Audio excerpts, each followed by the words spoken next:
Bienvenue. Pour ceux qui ne connaissent pas, on est un cabinet de recrutement spécialisé sur l'univers informatique, électronique, digital, objets connectés. Et je suis fondateur de ce cabinet depuis maintenant 10 ans. On a aujourd'hui un petit groupe avec 3 marques que sont Silcom, Blue Docker dans le monde de l'industrie et Upway.io qui est une plateforme digitale que j'ai co-créée il y a maintenant 4 ans. Je suis aussi à mes heures perdues investisseur, business angel, et tout ce qui va avec le rôle d'entrepreneur. Et pourquoi je vous dis tout ça? Parce que il m'a dit ce serait bien que tu interviennes. Alors je lui ai dit sur quoi je vais pouvoir intervenir? J'ai tellement de choses à dire, mais je vais surtout parler de choses qu'on a mises en place chez nous. Alors ça c'est pas mal parce qu'il y a pas mal de cabinets de recrutement, mais il y a aussi des RH ici. Ce qu'on a mis en place chez nous pour fidéliser et attirer nos recruteurs. Nous on est dans l'IT. Donc vous imaginez bien que c'est tellement une guerre de talents que c'est aussi une guerre de recruteurs et que nos recruteurs se faisaient énormément démarcher et recruter par d'autres structures. Enfin, essayer en tout cas. On a réussi à les fidéliser. Donc quand je vous balayais ma présentation, c'était pas pour faire bien, c'était surtout pour vous expliquer qu'il y a aussi une expérience de ce qui marche et ce qui marche pas avec plein de sociétés.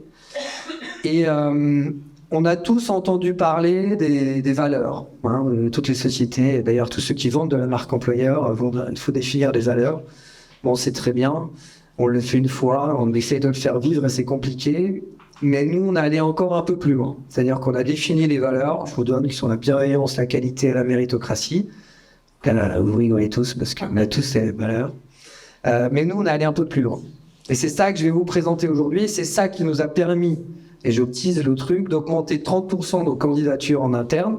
Aujourd'hui, on a un cabinet, on est plus de 60 collaborateurs. Et on a quasiment aucun turnover. Et c'est bien le problème, parce que c'est aussi le point négatif par rapport à ça, c'est que plus vous êtes sympa avec les gens, moins ils partent. Et le turnover, c'est quelque chose qui peut être très positif. Je vous ai teasé le délire. Donc, le constat, c'était, on a mis nos valeurs en place, c'est quasiment les mêmes que tout le monde. De toute façon, personne ne trouve des valeurs qui sont vraiment différenciantes. Et on a voulu aller un petit peu plus loin. Moi, je me suis posé la question, qu'est-ce qu'attendent réellement nos nouveaux collaborateurs? Notre moyenne d'âge, c'est 29-30 ans à peu près. Donc, ils ont tous à peu près les mêmes délires, en tout cas les mêmes idées. Et on a commencé déjà par faire un audit de l'intégralité de nos collaborateurs. Alors, un audit, c'est pas une survey comme vous avez dans les grands groupes. C'est juste les managers qui demandaient quels étaient leurs centres d'intérêt. On en a défini 3. Et 3, je pense, qui peuvent être appliqués dans la plupart des sociétés. Le premier, c'est la partie associative que je vais vous décrire. La deuxième, c'est la partie écologie et environnement. Et la troisième, c'est la partie sportive. Ces 3 éléments qui sont peut-être des choses très simples chez nous, mais certainement que vous n'avez pas fait vivre, mais qui sont très importants de faire vivre. Et je vais vous expliquer comment nous, on les a fait vivre. Donc, on les a définis. J'ai lancé un projet en disant, voilà, on a 3 axes de développement interne qui vont nous permettre de mettre en place une marque employeur plus positive, de favoriser le bien-être des salariés et de mieux recruter. Mais j'aurais dû commencer par la première, c'est-à-dire de mieux recruter. Qui est volontaire? Donc là, c'était emballé dans le Nord. Je me suis dit, personne ne va se porter volontaire. Et bien au contraire, on a eu énormément de personnes restées par le projet. Sur les 3 projets, je vais commencer par le projet associatif. Je vais faire très vite parce que vous êtes tous fatigués et très en retard. Et si vous voulez qu'on discute, je serai là à l'apéro. Parce que c'est souvent là où je suis le meilleur. Première partie, la partie associative. Donc là, j'ai 4 personnes qui se sont présentées, ça faisait beaucoup de monde, et on a dit, ok, on prend tout le monde, on embarque tout le monde, qu'est-ce qu'on fait, qu'est-ce qu'on met en place, on brainstorm. Et donc, on a trouvé, donc ça fait maintenant 3 ans qu'on est sur cette activité-là, et on a 6 partenariats avec 6 associations différentes, qui vont de la maison de retraite qui est ici. Cette maison de retraite, pendant le Covid, on est allé leur envoyer des lettres. Donc, il y avait des allers-retours entre les gens qui ne pouvaient pas avoir d'autres personnes. Ça va des associations comme Sport dans la ville, qui va aussi avec la partie sport. On a des associations sur des réfugiés où on les accompagne dans leur employabilité. Voilà, on a 6 associations avec lesquelles on travaille en continu, qui viennent faire aussi des conférences en interne. On est allé plus loin, on a donné, donc certains font la semaine de 4 jours, on va pas en parler là, mais nous on a fait 5 jours de données par an à chaque collaborateur pour travailler sur des assos. Alors ça, c'est génial d'un point de vue marketing. Tout le monde est très content de pouvoir bénéficier de 5 jours sur leur temps de travail pour participer à des associations. Tous les collaborateurs en parlent, on le market sur nos annonces, on recrute des gens grâce à ça, et vous savez ce qui est incroyable, c'est que personne ne les utilise. Donc c'est très marketing et ça fonctionne. On a quand même des gens qui les utilisent et on travaille avec énormément d'associations sur notre temps de travail pour... Souvent, on pense qu'on va perdre du temps en donnant du temps aux autres, mais c'est l'inverse. On gagne du temps, on fidélise, et on est une société à valeur. Quand on est cabinet de recrutement, qu'on marge à 30%, qu'on dit qu'on est à valeur, etc., c'est quand même très compliqué. Et j'en vois qui sourient, et on sait tous les marges que l'on dégage.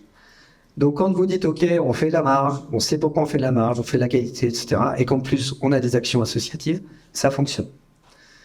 Le don du sang, alors moi j'ai toujours eu l'habitude de donner mon sang, je l'ai mis en place dans la société. Chaque personne qui souhaite donner son sang dans l'entreprise peut y aller sur son temps de travail. Et ce qui s'est passé, c'est qu'en fait ils font des groupes où ils partent à 10 donner leur sang. On prend donc, et à chaque fois on revient, on dit on a donné tant de litres, on a sauvé tant de vies.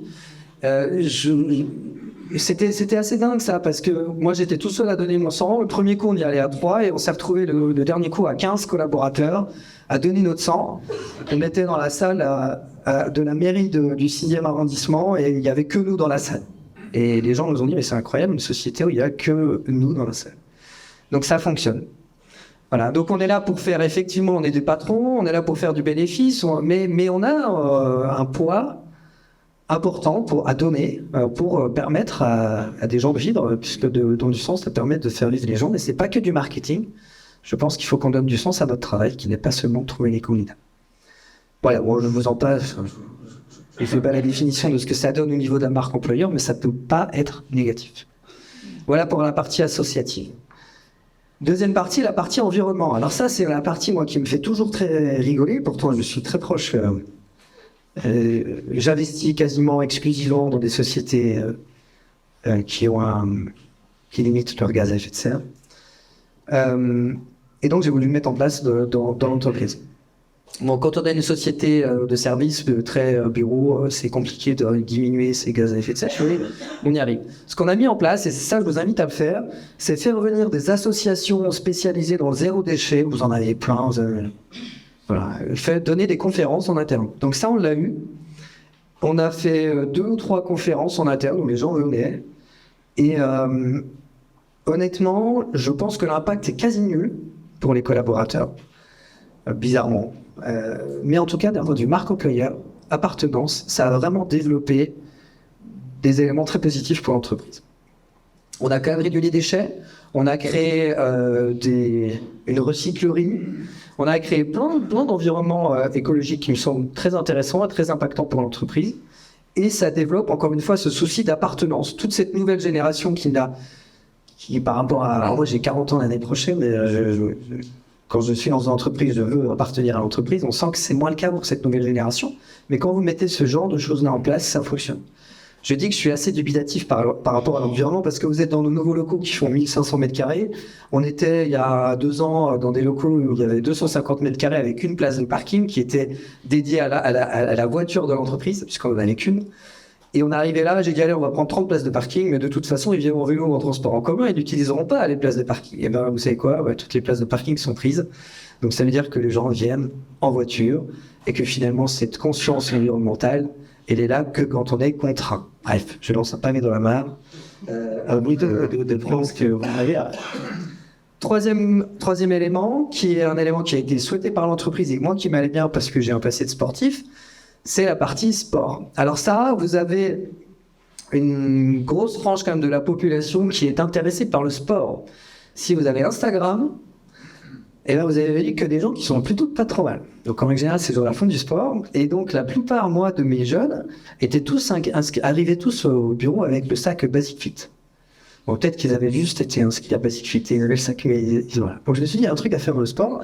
Et puis c'est ce qui est la volonté. Donc qu'est-ce qu'on fait? Qu'est-ce qu'on met en place dans le sport? On inscrit l'intégralité de la société à 2 événements sportifs dans l'année, notamment le Running Lyon. On est plusieurs triathlètes à participer à des triathlons. On a 2 mécénats sportifs pour 2 clubs de vélo, qui est mon sport de cœur, donc j'étais très content qu'on me propose ces projets-là. Donc on fait du mécénat sportif par rapport à ça. On a d'ailleurs battu le record de l'heure en vélo l'année dernière, qui est certainement passé à côté de vos oreilles parce que personne ne connaît rien, mais je suis très content de vous en parler. Tout ça pour vous dire quoi? Pour vous dire que ça a eu, encore une fois, un réel impact par rapport aux collaborateurs qui ne connaissaient rien au vélo et qui ont dit à leurs proches, vous savez quoi, on a battu le record de l'heure. Bon, c'est que dalle, ça nous a coûté 5 000 €. Mais finalement, en interne, il y a eu un vrai intérêt, un vrai souci d'appartenance pour l'entreprise grâce au sport. Personne ne faisait du sport. Il faut savoir qu'aujourd'hui, dans nos locaux que vous avez vus, on a des douches. On est aujourd'hui 15 à courir régulièrement, c'est-à-dire au moins 3 fois par semaine au parc. On en a 4 qui ont fait un marathon cette année. On en a 3 qui se lancent sur un Ironman pour les petits, ceux qui voient ce que c'est, dès l'année prochaine. Et on en a 2 qui font un très grand triathlon ce week-end. C'était des gens qui ne faisaient pas de sport à la base. Est-ce qu'ils seraient encore là s'il n'y avait pas eu ça? J'en sais rien. En tout cas, ça a vraiment créé un vrai souci d'appartenance. Tout ça pour vous dire quoi? Pour vous dire que c'est bien de définir des valeurs, mais honnêtement, tout le monde le fait. Pour moi, ça n'a aucun impact. Par contre, d'aller encore plus loin, de définir 3 grands axes, nous, ça a été l'environnement, l'associatif et le sport, et le faire vivre par les salariés, pour les salariés, ça fonctionne. Une fois par mois, chaque équipe concernée relate à l'intégralité de l'entreprise des actions qui ont été faites dans le mois précédent. On a une newsletter qui est envoyée chaque mois par rapport à ces actions-là. Et ça fonctionne plutôt bien. Donc ça, c'est les points positifs qu'on a eus. On a augmenté 30% nos recrutements, je l'ai déjà dit, puisqu'on le fait vivre dans nos annonces. Et on a énormément de personnes qui viennent nous voir en entretien par rapport à ça. Alors ça, c'est bien ou pas bien? Puisqu'on a recruté des gens qui venaient, qui arrivaient bien à se vendre, cordonniers les plus mal chaussés, et qu'on recrutait. Et finalement, vous voyez qu'ils venaient quasiment que pour ça. C'est-à-dire qu'on a eu des gens, on a eu 2 personnes sur l'année dernière qui était là depuis 1 mois et demi et qui était sur tous les projets associatifs. Bon, on leur a expliqué qu'on était quand même là pour faire du chiffre d'affaires et faire du business, donc ce serait bien d'attendre la fin de la période d'essai, et on s'est rendu compte qu'effectivement, ils étaient plus venus là pour un aspect très social et très peu business. Donc ça a été une problématique qu'on a constatée, et donc on a dû remettre une petite couche sur pourquoi on recrutait les gens et repartir, enfin en tout cas réaligner le curseur par rapport à la typologie de profil qu'on recrutait, ce qui se passe très très bien maintenant. Autre difficulté, c'est effectivement, je le disais en amont, le turnover. Donc le turnover, tout le monde dit c'est bien, j'ai un faible turnover. Le turnover, il peut être très positif dans une entreprise. Et donc nous, on a effectivement certaines personnes qui sont là parce qu'ils sont bien là et parce que la dimension sociale est positive. Alors c'est très bien, le problème c'est qu'il faut leur expliquer que pour faire tourner une boîte, il faut aller chercher du business. Donc ça aussi, c'est un correctif qu'on a dû faire pour pouvoir engager les gens sur ce sur quoi ils étaient recrutés à la base. Mais donc dans l'ensemble, ça nous a permis vraiment d'augmenter le nombre de candidatures, d'augmenter aussi la qualité des personnes qui étaient intégrées en interne, et puis d'engager les gens sur une dimension qui, moi, était dans mes valeurs fortes, mais aussi qui nous emmenait sur une dynamique positive pour l'entreprise. Comme la plupart des cabinets, on a fait une année 2022 incroyable. L'année 2021 est un peu plus compliquée. L'année 2023 est un peu plus compliquée, pardon. Mais on voit que ça a eu un vrai impact. Voilà. J'ai fait un peu plus haut prévu parce que c'est toujours un peu de monde. C'est bien. Je vais m'arrêter là. En gros, aller plus loin que les valeurs, mettez en place des choses qui vont être animées par les collaborateurs, donner du temps aux gens sur ces aspects-là. Ça les engage dans une dynamique qui est très positive, et ce sur quoi on a des points positifs et des retours très positifs sur l'intégralité de nos résultats et de nos recrutements internes. Voilà. Merci.